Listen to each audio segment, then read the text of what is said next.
दूसरा अध्याय, शिव पुराण का परिचय और महिमा।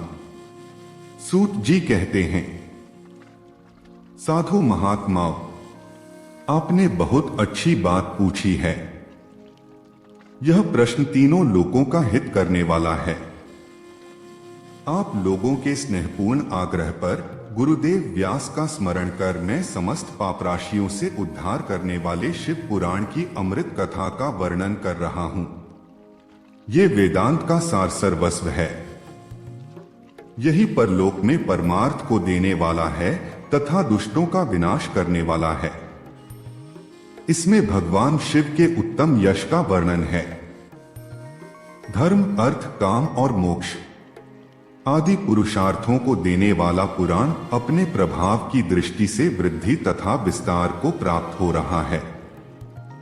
शिव पुराण के अध्ययन से कलियुग के सभी पापों में लिप्त जीव उत्तम गति को प्राप्त होंगे। इसके उदय से ही कलियुग का उत्पात शांत हो जाएगा। शिव पुराण को वेद तुल्य माना जाएगा। इसका प्रवचन सर्वप्रथम भगवान शिव ने ही किया था। इस पुराण के 12 खंड या भेद हैं।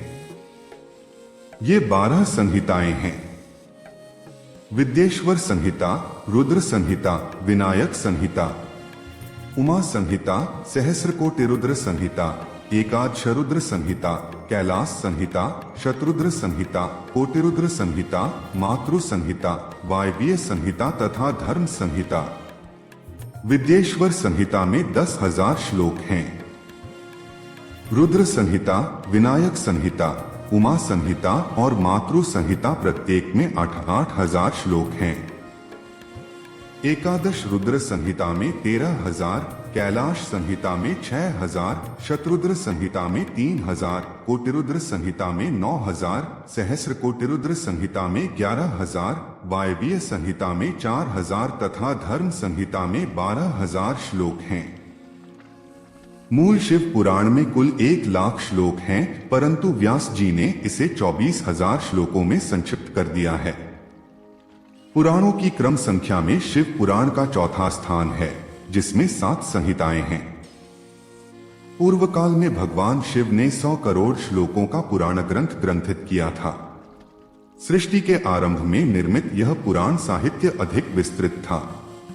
द्वापर युग में द्वैपायन आदि महर्षियों ने पुराण को 18 भागों में विभाजित कर 4,00,000 श्लोकों में इसको संक्षिप्त कर दिया। इसके उपरांत व्यास जी ने 24,000 श्लोकों में इसका प्रतिपादन किया। यह वेदतुल्य पुराण विद्येश्वर रुद्र संहिता, शतरुद्र संहिता, कोटिरुद्र संहिता, उमा संहिता, कैलाश संहिता और वायवीय संहिता नामक 7 संहिताओं में विभाजित है। यह 7 संहिताओं वाला शिव पुराण वेद के समान प्रामाणिक तथा उत्तम गति प्रदान करने वाला है। इस निर्मल शिव पुराण की रचना भगवान शिव द्वारा की गई है तथा इसको संक्षेप में संकलित करने का श्रेय व्यास जी को जाता है। शिव पुराण सभी जीवों का कल्याण करने वाला, सभी पापों का नाश करने वाला है। यही सत्पुरुषों को कल्याण प्रदान करने वाला है।